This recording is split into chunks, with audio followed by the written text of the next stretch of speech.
You might be wondering what the mansions of the moon are. That is in the title after all, and finding out the answer to that is exactly what attracted me to this deck right here. But before I answer that, let's take a look at what you get when you order this deck.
Now, I reached out to Maria, the creator of this deck, to see if she could send it to us for review so I could show it to you guys, and she very graciously did so. So I'm really happy to be able to show you this today. It's a very different deck, completely different from any other I own, including all of my moon decks, which makes it really exciting. To start out with, it did come beautifully packaged in celestial tissue paper. It even has this beautiful rose petal finish card. Like, oh, I got this out of the package and I just couldn't stop feeling it. It feels so good. That rose petal finish. It's like an extra luxe rose petal finish. And she even wrote my name in it in gold marker. So it just looked beautiful. I really liked it. It was a really nice touch with how this is packaged. And let's take a look at the deck. Now, it comes in a tuck box. Now, I'm usually not the biggest fan of tuck boxes, but it looks beautiful, as you could see. Right? Look at that foiling. Gorgeous. Also nice and easy to open, which is a plus, because sometimes I notice if creators make the tuck box too tight, it's hard to open, but this one is not. So that is lovely. And then we have our cards. Now, this is different. It does come with a huge guidebook that is well over 100 pages. However, that guidebook comes in PDF form. So I will show you that in just a moment. First, I want to show you these cards. This is basically what you get. As you can tell, they all look quite similar, but they are the highest quality you can imagine. This is gorgeous anti-scratch matte, which is my favorite cardstock. It is also the size, it's poker size, so the size of a regular playing card, my favorite size. So it's super easy to shuffle, feels amazing in your hands. You can overhand shuffle it, you can riffle shuffle it. They are a little stiff, but you can riffle shuffle anyway, and they do have beautiful specks of glitter. I'm not sure how well that's showing up. I tried to get that to show up when I was doing a close-up of these, but it is there. So it's almost like a little dusting of stars, like little stardust from the sky. Now, all of the cards do look pretty similar as you look through them. The backs are foil, as are the fronts. And they each have a message here. And this all comes from the mansions of the moon. So let's put these aside for just a moment and take a look at the guidebook. Now, I will say that normally I prefer a paper guidebook because when I'm doing readings, I do like to often reference the guidebook quite a bit, but I like a more analog experience, surprisingly, because I'm very much a technophile. However, when it comes to doing readings, they tend to be a little bit more spiritual for me. I like to disconnect from the technology and just go a little bit more analog. However, this guidebook really kind of changed my mind on that, especially if you're using it on an iPad. I just think it's a really awesome experience. Not only does it look beautiful and it's easy to reference, I ended up reading this cover to cover, and it was so nice to just take notes as I was going through. I was personally using this in GoodNotes, so it was really nice to just be able to take notes as I was going through, make notes of things I wanted to say in this review, but also just for reference later. And highlighting was, of course, a breeze in here. Super, super nice reading experience. This guidebook is also a little bit different than other guidebooks I've seen because I did read it cover to cover. A big part of why I was interested in this deck was the guidebook. But it doesn't talk about every single card in the guidebook. So if you look at the cards, you will see that there's a message on each one. And for some of the cards, that is all that you will get. However, for others, in an effort to be inclusive, I believe there's one fixed star per zodiac that is included in the guidebook, as well as every single mansion of the moon. So I think that now is a good time to talk about that. If you're familiar with tarot, you can think of the 28 mansions of the moon as similar to the Fool's Journey. As the moon travels through the sky for 28 days, each day it passes through a mansion. And in that mansion, it picks up energy from the different zodiac signs that sometimes carries like knowledge from one mansion to the next. Except instead of the Fool's Journey in the tarot through the major arcana where you're carrying an experience ahead, in this case, you're carrying energy forward with you. So a good chunk of this guidebook is focused on the mansions of the moon. In fact, if I were to look in here at the table of contents, you could see the mansions, there's quite a bit of information, and then there's just one fixed star per zodiac sign. So to me, the most interesting part of this guidebook was the mansions of the moon. I absolutely loved reading about this journey, and I'll tell you a little bit about it based on what the book says. So according to the author, the lunar cycles are 28 days long, and traditionally the moon was seen as if she visited a new mansion, also called palace, as she crossed over the night sky. In each of these mansions, there is a message and specific rituals that were used to manifest her energy, which was then used for magical purposes. This astrological tradition is still used in Vedic astrology. In modern forms of astrology, though, or in Western astrology, the connection with the mansions of the moon has gotten pretty much lost. Now, this is interesting because Vedic astrology is something I have wanted to look into.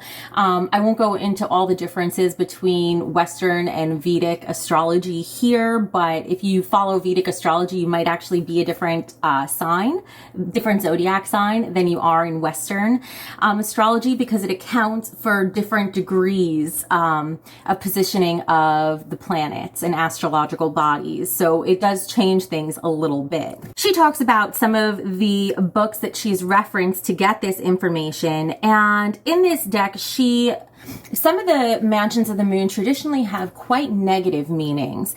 And while she does mention the negative meanings, which I really like, I'm so glad she didn't leave them out, she pulls the positive out of them to try to turn the negative into a positive, which she recommends we do for most of our difficulties we encounter in life.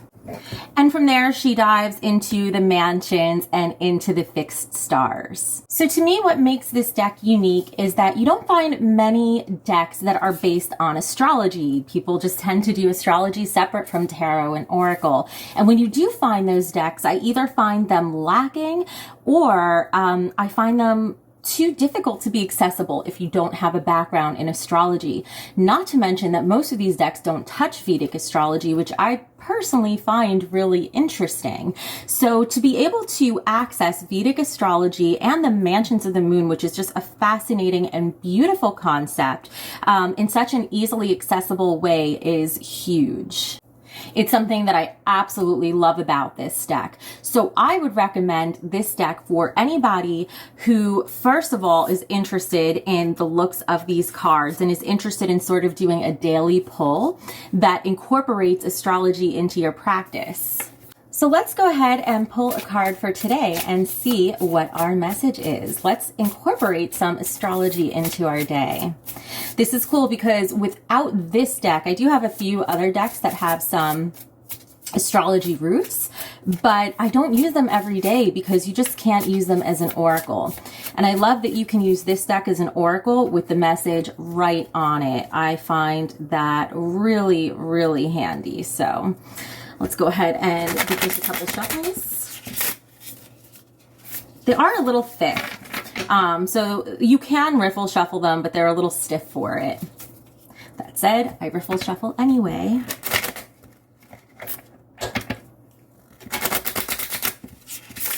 Can't let that stop me.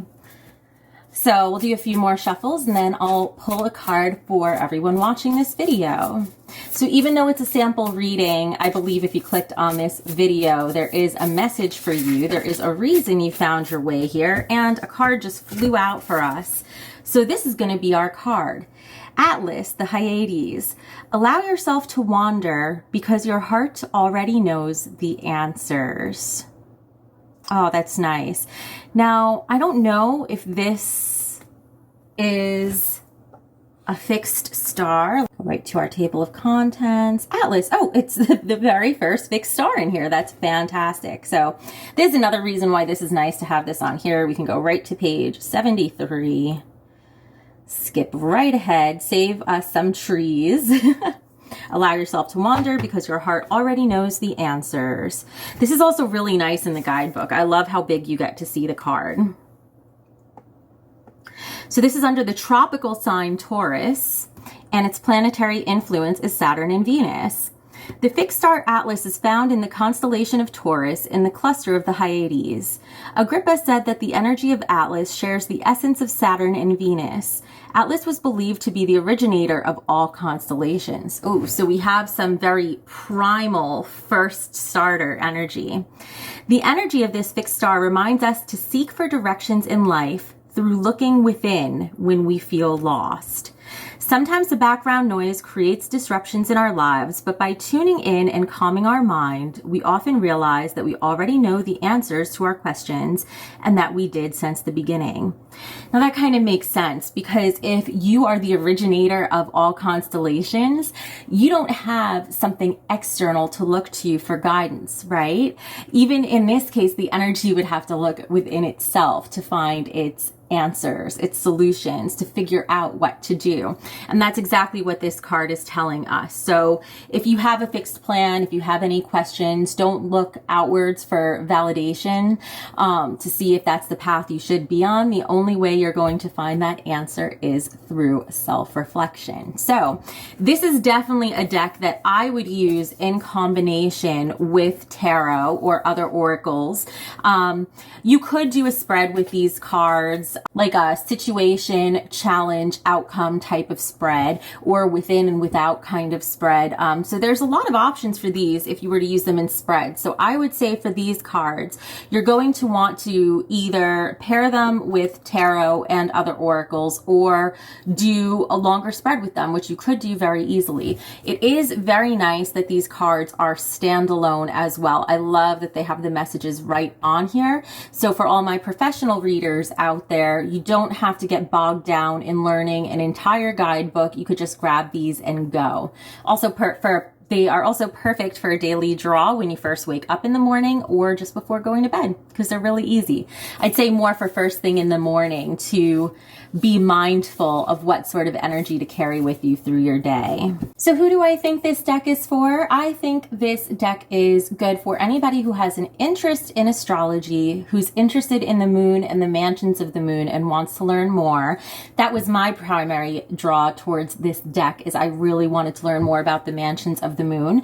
I do own several astrology decks, and so far this has been the most accessible, where you can really just jump in and use it. It's really good for getting familiar with more astrological concepts. For example, if I look in here, the Pleiades, actually I just saw Lyra as well, but the Pleiades are mentioned. Let me just see if I can find that card really quick. Here it is. I had to go through the deck 3 times to find this. I don't know why it was hiding, but this is the card I was talking about that talks about the Pleiades, and this is really nice. I've used the Work Your Light Oracle, and that references the Pleiades, so it was nice to have it in another oracle. I would say for sure if this card came up, I'd probably pull out that other oracle and use it in conjunction with it. And it says, life is a magical experience, become the muse of your own verses. So you can really pull a lot from that. I'm just looking at my fingers because I did manage to get some stardust on my fingers. That is from the edging of the deck. So when you are using this at first, some of the dust from the foiling and the edges will come off. But overall, who is this deck for? If you want to learn more about astrology, this is a great jumping point. If you want a really simple text-based message of the day, it's perfect. I also never knew that text cards could be so beautiful. Now, I thought that I wasn't sure how I would feel about this deck because I'm a very image-based person. I'm really drawn to the artwork, but no expense was spared in making these beautiful. This foiling is just insanely gorgeous. It's absolutely beautiful. Everything is quality. The anti-scratch matte, my absolute favorite cardstock. All the pluses, all the bonuses of matte without it being sticky. It still slides, but it's not slippery and it doesn't scratch. So my absolute favorite cardstock. I wish more people would use it. And just look at this as I move my hands. Just look at how beautiful it is.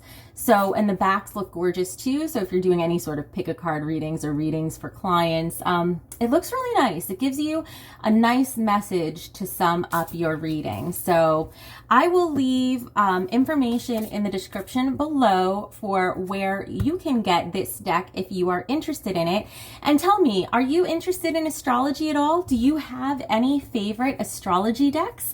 Let me know in the comments below, and I'll see you in the next video. Bye.